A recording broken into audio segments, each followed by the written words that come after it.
what better way to start out pop culture, my Quark's bar, my ruminations on pop culture and what's going on and just general shenanigans. I hope to use this as a means to not just introduce the Quark's bar popular culture segment of the podcast, but also anytime I have any shorts. I find this music to be uplifting, and I hope you find it uplifting. Join me on my journey of words and self-discovery. And thank you for listening.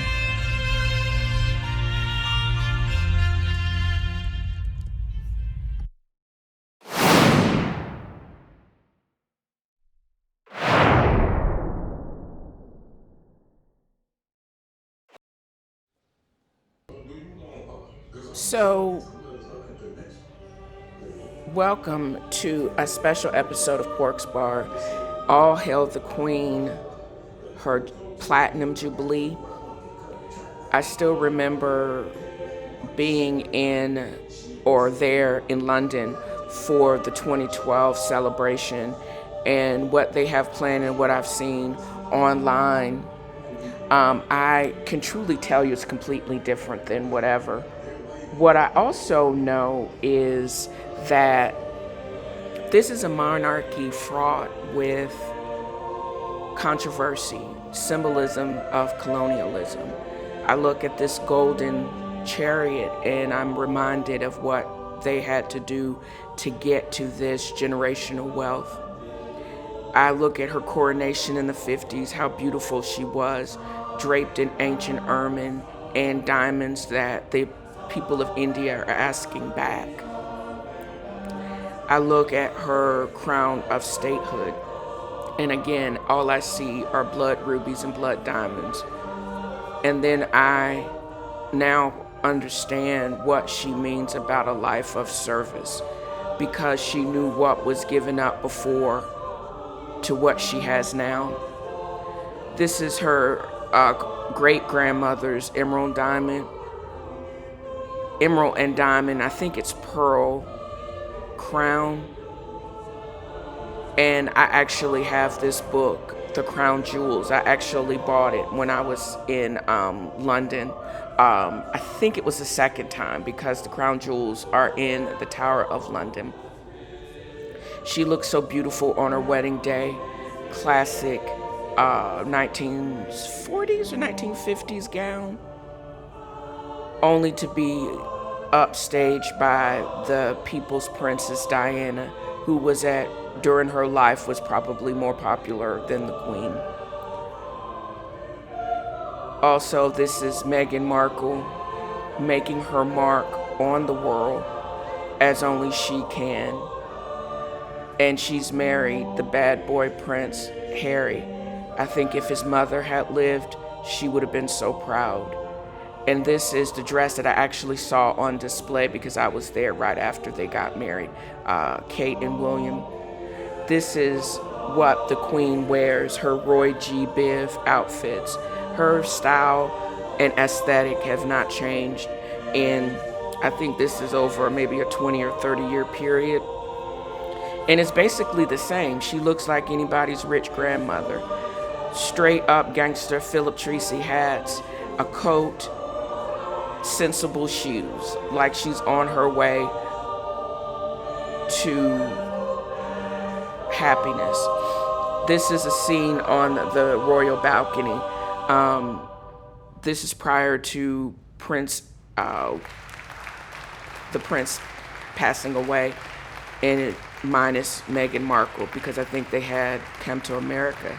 This is also more of her aesthetic with the Obamas. Of course, I was not going to include this when she visited here.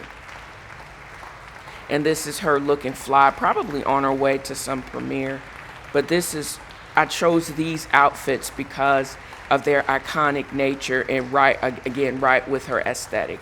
She is a beautiful woman built for service. But can you always imagine, this is Diana in her Elvis dress from 1989, still being compared to a dead woman who, again, is probably just as popular or even more popular than she was in her death as it was in her life. Couldn't figure out how to deal with her. This is her with her husband next to a Land Rover, or probably on safari somewhere. And I do recall her being a mechanic. Here are her horses. And this was just taken before she became less mobile this year. And this is the way you do it. This is how you take a cool selfie, I guess. And she loved her corgis, her as a young woman, a young girl, and then as an adult woman. I can't imagine her ever wanting just to be a regular life when she dedicated her life to the service of the world and the empire. And all she has to do is show up, look flawless, smile, and keep it pushing. My mind is on her this morning because it just seems like something's about to go down.